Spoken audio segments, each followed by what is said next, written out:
Hi everybody, welcome to this video on a beautiful early October Sunday morning with Gary Paull. Backcountry Gary lives in Darrington. We are in the neighborhood of Gary's house. What a beautiful place to live. Let's learn some geology in the North Cascades from Gary Paull. Thanks for joining us. Let's get started. We came up here to look at some Cascade Arc granites. Some granites of the Cascade Volcanic Arc. Wonderful. And I think before we take a look at the granite itself, I don't know how far we want to go down here, but can you just give us a lay of the land? You're so good at that, pointing out landmarks and directions and that sort of thing. What a beautiful morning. Holy cow.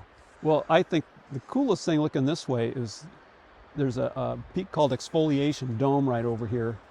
And it's probably a little hard to see. It's in the shadow, but it's just a Yosemite-like rock feature of right there. Right there. Let me zoom in. And light might get better in a little while. You can see a little bit more of it, but it's spectacular rock. Are we looking about straight east here? Probably kind of southeast. Southeast, towards the crest of the Cascades, but that's not the true crest of the Cascades right there. Oh, right? not anywhere near. Okay. What face is that? You said it's Exfoliation Dome? Yeah. And what granite? Is it granite, and what vintage? That's granite, and it's the same vintage as the granite that we're now standing on. Okay, good. And part of the Squire Creek Pluton. Excellent. And this stuff all intruded up through one of my favorites, the melange belts. Kind of like granite Falls stock did over with Jeff with Tepper. So recently. that Pluton, the Granite Falls Pluton, came up through the melange, and same with this Squire Creek Pluton. Right, and just kind of right behind us here, you can see there's a granite face. Well, let's do it. Kind of in the trees over here, and further up slope. Oh my God, Gary. 8 Mile Creek. This is where you live, huh? You live right down in the hole there? Oh, yeah, the other side of the ridge over here. Jeez. So that exposure is Squire Creek Pluton as well? Yeah. And Squire Creek passes up the hill from here. I don't know that we're going to have time to get up there this morning, but... Oh boy, you know this country well. And you know this trail well. What's the name of the trail again, and what history do you have personally with your Forest Service career with this trail? Well, this is the 8 Mile Creek Trail. Okay. And it goes over Squire Creek Pass up here, and there's a trail that goes down the other side into Squire Creek. And it was impacted by a big slide in 2001. Okay. That dropped 3,000 feet down the mountainside, buried the road, and kind of cut off the trail on the other side, which was pretty popular way to get up to Squire Creek Pass. I see. So after that happened, most of the access came from this side, and the primary attraction, I think, well, one of two primary attractions other than the pass is 3 o'clock rock here, and you can see there's a couple climbers going up there, and so this is some of the really nice granite face up here, real popular among climbers, as is across the way, and there's several other real popular climbing spots. Let's go up the trail. Is there a better view of 3 o'clock rock from up there? I think if we go up a little bit more, we see a bit more of it. Nice. Bunch of granite in the trail. All of this is the same granite. What vintage? Do you have a rough number in mind for the age of this Pluton? Well, this is one that's mapped as same age as like the Index. It's part of the Index family, I guess. So the mid 30s. Mid 30s, like 35 million perhaps. Okay. And we're gonna run right into it. God.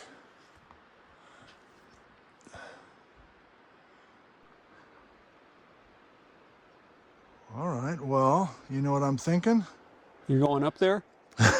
No, I'm not. Did you see the Jeff Tepper video in Granite Falls with the Mafic Enclaves? I did, and I was very surprised by two things. The first one was the age of the Granite Falls stock, which I thought was forever, was basically just a little spurred off the side of Mount Pilchuck, which was 50 million years old. And Jeff's like, oh no, this is, what do you say, 44? 44. 44. A Mike like, Eddy date, yeah. Yeah, plus or Okay. minus 68 Yeah. hours. Or... Yeah. Then the other thing is Yeah. that Jeff was pointing out were these guys. Oh my God. The first one you pick up, it's got a mafic enclave in it. It's got a mafic enclave. He wasn't I kidding. think. Yeah, so mafic enclave, and as I was remembering from that video, he was talking about each enclave has a slightly different look. Sometimes they're almost kind of ghost outlines, you know. And Where they kind of blur the edges. blur the edges, right. And sometimes they're very sharp. I don't know if that one's kind of middle of the road. And then these appear to be a bunch of hornblends, which was also something that Tepper was talking about. So according to Tepper, and maybe you, I don't know, you took geology at UW, this is a classic subduction-related magma, apparently. Did you know that, Gary? I didn't know that. I thought I didn't either. I saw I've seen these things before, and to me, xenoliths. It was something that fell off the wall and Yes. floated down in through the mush. And Yes. finally got stuck there. Well, Might have melted some around the edges or not, depending on conditions. right. So that was all news to me. Well, You don't have to go very far to find another one. I mean, you've done trail work with these things. Well, Yeah. Like you've seen mafic enclaves for your whole career. yeah, no, I haven't. I've only seen xenoliths. Right. Now I see. So it's just stuff. a leap forward for so It many of is. us, including a guy like Gary who has worked this rock and these trails for so long on both sides of the Cascades. Come on, Gizmo. Yeah, so in the shade, maybe we can even, oh God, that is a beauty. And here's some of this exchange business where I know this is your video, Gary, but I'm talking about Tepper. Well, that's good. Like, He's I think he was talking about this fluid exchange between these two guys when That they're are- both molten. So, that are making the plagioclase in there. yeah, so like these minerals are soaking in, or the elements are soaking in, and so there's this. That's pretty dramatic. Ha. Let's just think of all the Plutons in the Cascades. Ooh. And are they all from the same time frame, or are they spread kind of sporadically over the last 100 million years? Or if we just use the phrase, let's just try this out, decades. If there's different decades, like you said, this is from the 30s. This Squire Creek Pluton is from between 30 and 40 million years ago. So what decades come to mind, if you know what I'm talking about, with these Plutons? Like what well-known Plutons do you know about, and what decade come to mind? Well, I'll throw a curve out there. The first Good. one I think of is the Marble Mount Dumbbell Pluton, Oh boy, which is 220. Sorry, Gary. 220. Gary. Then we'll move ahead Well, why does that come to mind? because it's this long, very blobby Pluton that runs from Marble Mount down just west of Holden and runs into the Swakane and the Napiqua, essentially. Ah, And it's been metamorphosed, so some of it's very gneissic, beautiful gneissic stuff, but that's the oldest one that I can think of, what decade again? 220 million years ago. So I kind of jumped back. That's fine. So we're 160 million years before we're even thinking about making the Cascades. And Yeah. God knows what the tectonic story is there, or any God kind of knows, visual. yeah. But so that one comes to mind because it's just such an outlier. Like there's not 10 of those. No, there's just one. I mean, it's kind of stretched out over quite a long distance, starting up just northeast of Marble Mount. Why do you say stretched out? Like on a map, it's not round? No, it's a long, skinny, and discontinuous thing. Huh. It snakes its way down, starting on the west side of the Cascade Crest and ending on the east side. Why is it snake-like? Why is I a don't Pluton know. snake-like? Well, I think it's part of all the squeezing. It was going on. It's the kind of the Napiqua is long and skinny. The Chihuahua is long and skinny. The Nason Ridge Gneiss is kind of long and skinny. The Cascade River schist, long and skinny. Okay, okay, I want to change the game we're playing. Well, I'll go to the more recent. Before you do, you know the North Cascades really, really well. And I'm viewing the North Cascades as the Cascades in Washington north of Snoqualmie Pass. Do you know just as much about the South Cascades south of Snoqualmie Pass? Yes or no? I don't know anything about them. Okay. There's volcanoes down there. Okay, well, that's what we're doing this winter, trying to learn, because I don't know much about the South Cascades. My question to you is, how much of the North Cascades bedrock, fruitcake, hornet's nest, can we project into the South Cascades? Is there anything south of Snoqualmie Pass that you think is a place that we could look to find some of your rocks from your neighborhood? Well, okay. I mean, you have the stuff south of Cleellum. Yes. What's it? The The Hicks Butte. Hicks Butte tectonic zone. Yeah, right. The Menashtash Inlier. There's a few of those little guys there. The Rimrock Inlier. Okay. So it's, right. it's down there apparently. It just hasn't lifted up as much, or it has not eroded as much as further north. I think that's an uplift. It's probably been more rapid north than south, but I guess so. Yeah, like right at White Pass, there is this Rimrock Inlier with these Russell Ranch formation and Indians something. Right.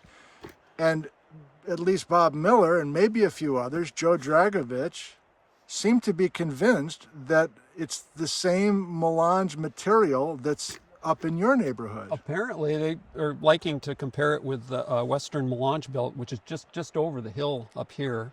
And this all intruded up into it. So maybe I should learn as much as I can about this melange, which I barely got into 4 winters ago, because maybe that is a dominant unit underneath all of the South Cascades. Do you think I'm crazy thinking that? Is that a reasonable first question to have? It's a good, crazy first question to have. Because it obviously, if it's here, and then now it's down, if that is correlatable down by White Pass, right. I mean, it may be wider than we think it is down there. I think that there's talk about Western Melange being a 4-arc. Okay. Big 4-arc basin, but it's all been crunched up into melange. Huh. But how far that keeps going, who knows? Go down to Oregon, you're not finding any of that stuff, I don't think. I don't think there's any south of White Pass. And what's the vintage of the melange belt in your mind? I mean, it's a whole bunch of ages and rock types, but like, when is the majority? What decades are that melange being made? I think it was made, and I'm sure Daryl or somebody will chime in, but I think it's like because it's like in a sandstone matrix that's like 110, but there's stuff in there that's like Permian. So chunks of marble. 110 on the young age. Well, don't we go as young as like 72? Does that number come up? Like, aren't there some zircons or something that Daryl sampled with you? I thought was going to send to Stacia and try to get a date in the 70s for the youngest days of that melange. I don't remember that being 70s, but it could be. But as old as the Permian, which is way older than your precious Marble Mount Pluton. Older than my precious Marble Mount Dumbbell Pluton. Okay, so the melange maybe is a place to start, because how much north of Snoqualmie Pass is the melange belt or belts on display? Can you give us a whole laundry list of places that we can easily go to see this quote-unquote melange? Well, the first place is Mount Si, yes. I think. And Mount Washington down there, there's McLean Peaks. Okay. There's freaking Mount Index. Yes. There's Mount Bering. There's Merchant Peak, Gun Peak, Three Fingers, White Horse. And that's where it stops, because it all stays to the west or south of the Darrington Devil's Mountain Fault, which then runs up in through the San Juans. Okay. And so there's possibly some correlation with melange and some of the units in the San Juans. So it's not an overstatement to say that the melange unit in the North Cascades is a major player. Yeah, I think it's a pretty major chunk. It's not big, maybe as big as the exposed part of the Skagit Gneiss complex, but I Okay. mean, it's still a big piece of real estate. Big piece of real estate, a lot of exposure north of Snoqualmie. And I think I'm realizing right now, maybe early in the alphabet this winter, we just try to wonder about, is it double the size that we think it is if we can somehow, geophysically or somehow, bring that melange into the South Cascades? We already know it's at the surface at Rimrock Lake and a couple other places. Okay, how about younger than 100 million years ago, if we're thinking about Plutons? Okay. And we think about decades, like the Stewart Pluton is in the 90s. Are there other 90s Plutons in the North Cascades? 90s. Stewart, Yep, Ten Peak, yep. the Sloan Creek Plutons Oh, over here, good. Sulphur Mountain, Mount Cheval, Black Peak, Yes. bunch of them in the 90s. Magmatic flare-up, the first one of the North Yeah. Cascades Dream Team. And Seven-Fingered Jack, I think, is also 90s.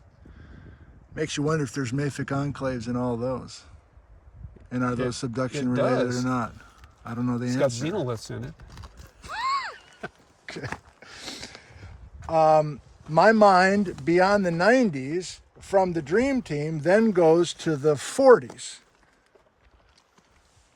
Because the Golden Horn, what else do you lump in with the Golden Horn? The family of Plutons from that. Well, I got to go back to the 60s and 70s. Okay. We got Oval Peak, which is, I think, 65, which is big. I just visited that one, so I got to bring that one up. Nice.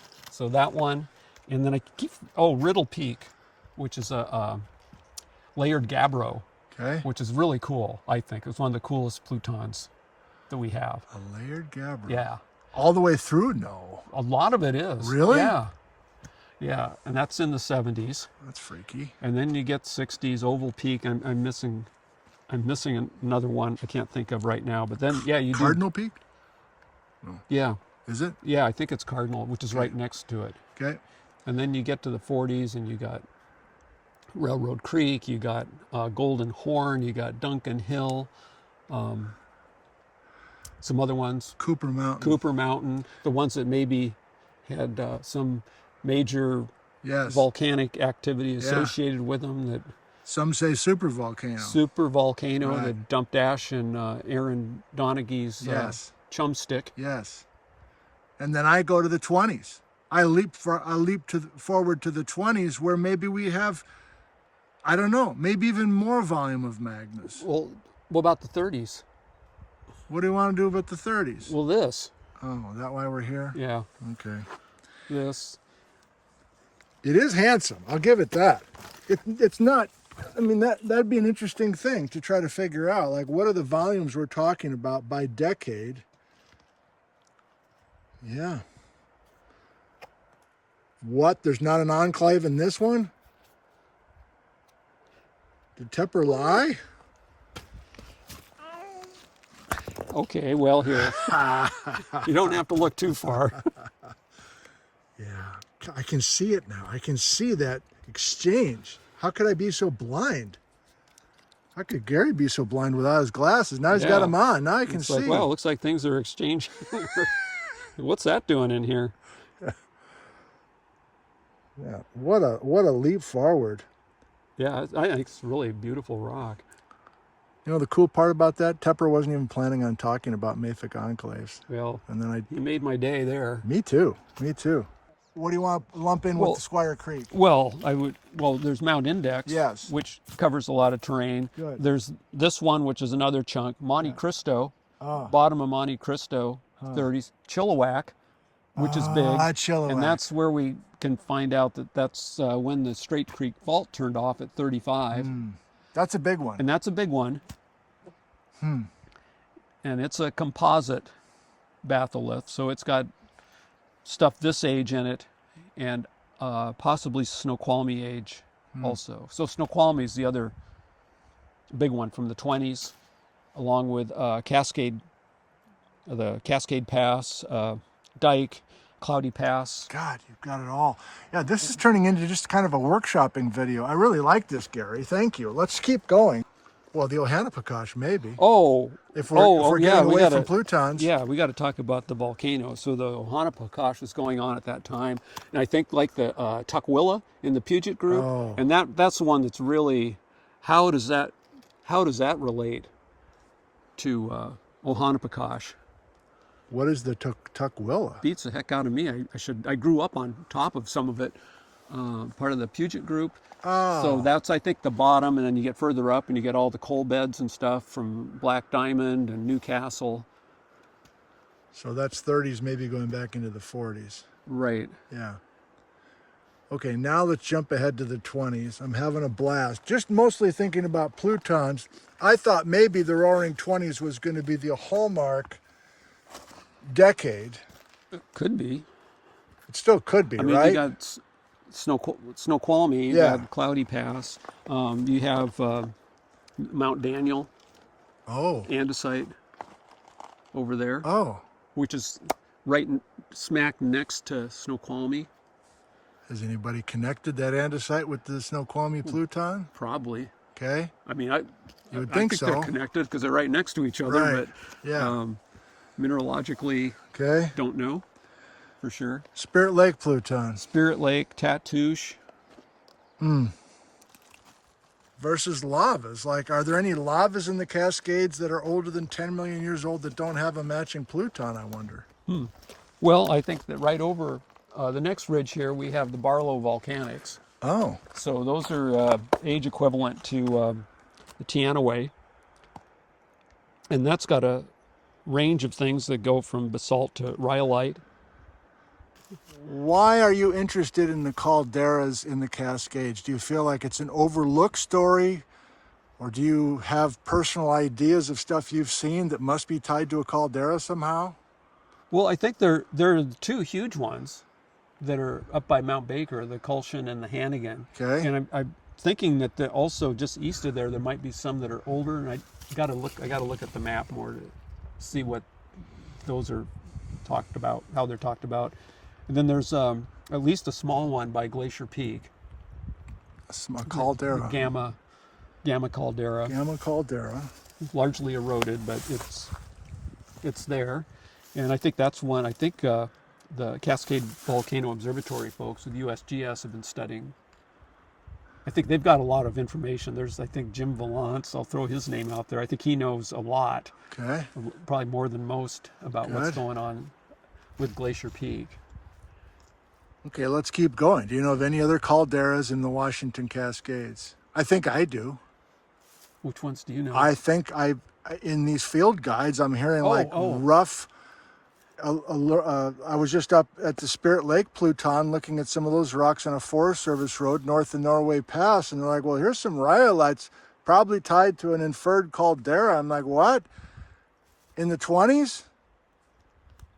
And I did a video with Hannah Shamlu that I haven't edited yet, but she's got all this ash at Glacier Peak. At Go Rocks. Right, there's the Devil's Basin. Yeah, the Devil's Horns caldera, rhyolite. Yeah. So if we're looking for narratives, Gary, can we look for a repeating story from the South Cascades up to the North Cascades as far as active cone, buried caldera of some kind that's older, Pluton that's at least 15 million years older than that? Is it calderas, Plutons preceding caldera, preceding cone? I guess, or whatever the Something like that. chronology is. Hannah will figure that all out for Of course us. you will. Of course you will. I just keep looking out the side corner of my eyes at some of this just stunning looking granite. I don't know if I want to bring one home or not, but these are nice looking. I don't know if you want to climb up there a ways. I'll take a video of I'll you. meet you up there. Oh, you're to stay down here? I'm going to stay down here. Yeah, I'll bust up Let's see. there. Yeah. I'll be down after sunset. Yeah, those guys, man. Just two of them? Are those the voices we were hearing? Those are the voices that we were hearing. So it's a nice quiet day. up Yeah, here. we're probably disturbing them. I'm yelling for some reason. Well, it's Mafic enclaves. You got to yell about those. It's Mafic Enclave season. Do those guys realize they're climbing through a magma chamber from the 30s? I don't know, but I'm just looking at this rock right here. You know, I'm just crawling up, and it's like, ooh, You're here, using here, enclaves. here, big one. You're not another even big roped one. up. Maybe that's a well-known thing. Oh, is it known in the rock climbing world in the Cascades to use Mafic enclaves Well, as handholds? I think they're called chicken heads, Are you? Wow. but I don't know Let's if look they're how well they're known as Mafic enclaves. we need we need a comment down below if you're a climber. What do you call those things? And you like chicken heads. God, they are impressive. Seriously. Just these little baby turtle shells. Thank you, Gary. You know, we could have been up looking at larch trees today instead of coming here. Don't make me mad. Don't make me mad. We're too cool for larch people. Well, that's what I was doing last week. Oh, I was okay. All right. looking at larch instead of rocks mostly. Okay, you're one of those. I am one of those. I get it. Did you build the stairway? Nope. I wrote a paper about larch in college. Oh, you know, I did. So I examined all the larch species around the world. You're the larch OG. I learned get that it. Fascinating things like throughout every species of larch in the world forms the either altitudinal or latitudinal maximum range of any tree. So here in the Cascades, the alpine larch is the highest tree in its range. Wow. If you go to northern Siberia, larch is the last tree before the North Pole. You go up Canadian, the eastern larch that they over there call tamarack. That's furthest north tree up in Nunavut. The only exception is the western larch, which also grows in our area here, down around Blewett Pass and south, and some up on the northeast side of the Cascades. Grows up to about 5,000 feet, maybe a little more, and stops. So that's the only larch species that doesn't make the altitudinal or latitudinal maximum in its range. But they're also the biggest. Wow. And the larch is a deciduous conifer. Well, that's the last time I talked shit about larches with you. My God, I had no idea, Gary. I like larch. I can tell.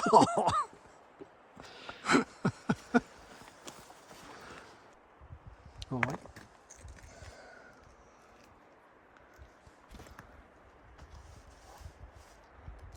is that a good one? I need an enclave though. Getting greedy.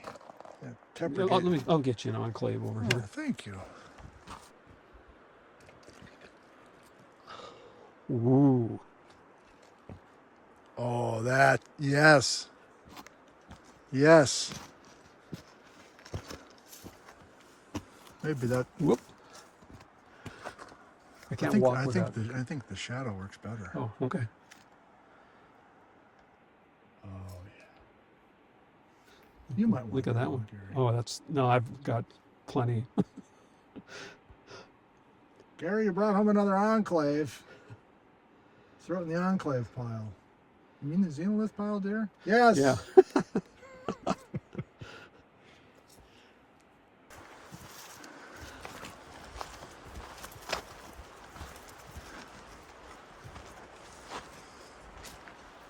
Beautiful spot, Gary. Thank you.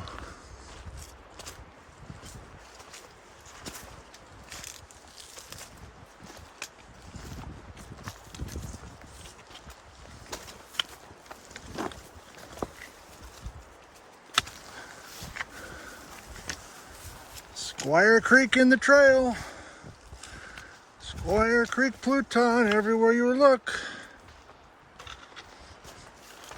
Hornblende and Mafic Enclaves.